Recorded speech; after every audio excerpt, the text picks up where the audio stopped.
Hello guys, and welcome to my first video on Riftbound. If you don't know who I am, my name is Squiggle, and I'm going to be going over some of the things that have come up recently in the news that people, are a little bit disappointed with when it comes to Riftbound. So there's this post that is basically talking about not allowing people to use a lot of the metadata, make all of these meta posts and all of this kind of stuff with the win rates and percentages on certain cards, and a lot more importantly, not allowing people to make automated simulators for the Riftbound game. So a lot of people, including myself, have been playing with the Pixelborn client, and honestly, it is really fantastically well done. This has initially been made for Lorcana, and it allows people to use things online in order to play the game, other than TTS tabletop simulator that some people do generally prefer.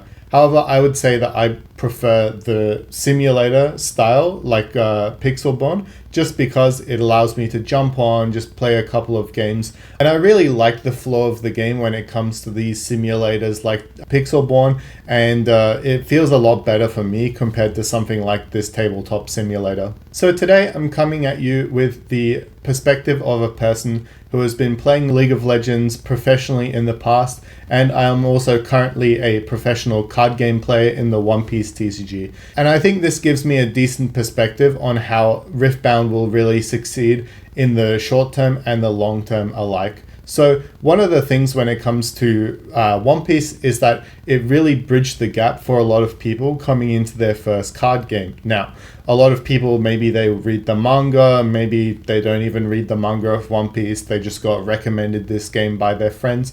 Basically, after COVID, a lot of people are just trying to get into a lot of these more physical things, because 90% of the time we're just on our phones, on our computers for work and stuff like that. So we just want to get in there and we just want to have some fun with the boys.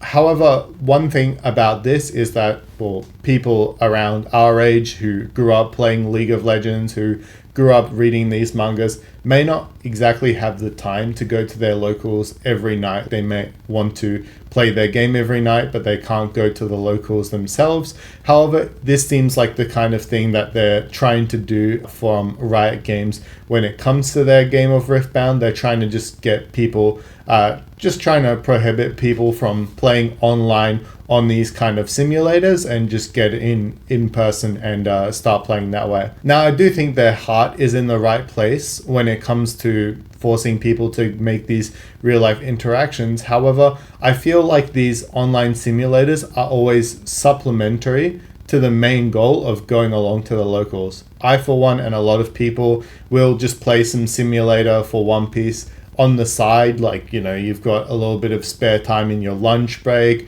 you've got an hour or two before bed or this kind of thing. And to be honest, it's just too much of a hassle sometimes to get along to the locals every single day. So I think giving people the option to do both will increase the player base a significant amount and really let people try to get used to their decks. I'm playing on this client and it's not letting me do this because of this ruling, that kind of thing. And you can really learn the game through these kind of sims. And for One Piece, have used the OPTCG sim, which is a third-party sim made by Batsu. Shout out to the GOAT Batsu. You are a god amongst men. Love what you do. And honestly, when it comes to my coaching, I mainly use the One Piece sim. My students might want to verse certain matchups where I don't have the cards. They might want to play formats in the future. And these are the kind of situations where you would rather just play on an automated sim using these cards rather than having to print them out yourself and do webcams and stuff like that. So the accessibility of something like these simulators is honestly just something that is irreplaceable from the One Piece point of view.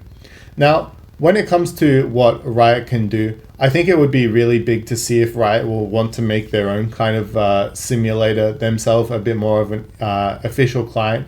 I think this would be something that would really relieve a lot of the feedback from a lot of these people on Twitter, and it would really give people a lot of things to look forward to.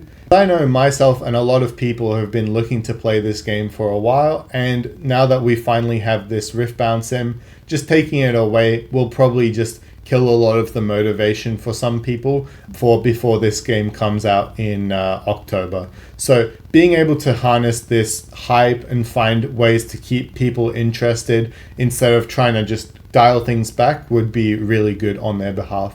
So that just about wraps up the video. I just wanted to keep it short and sweet for the first one. However, I just want to know what you guys think.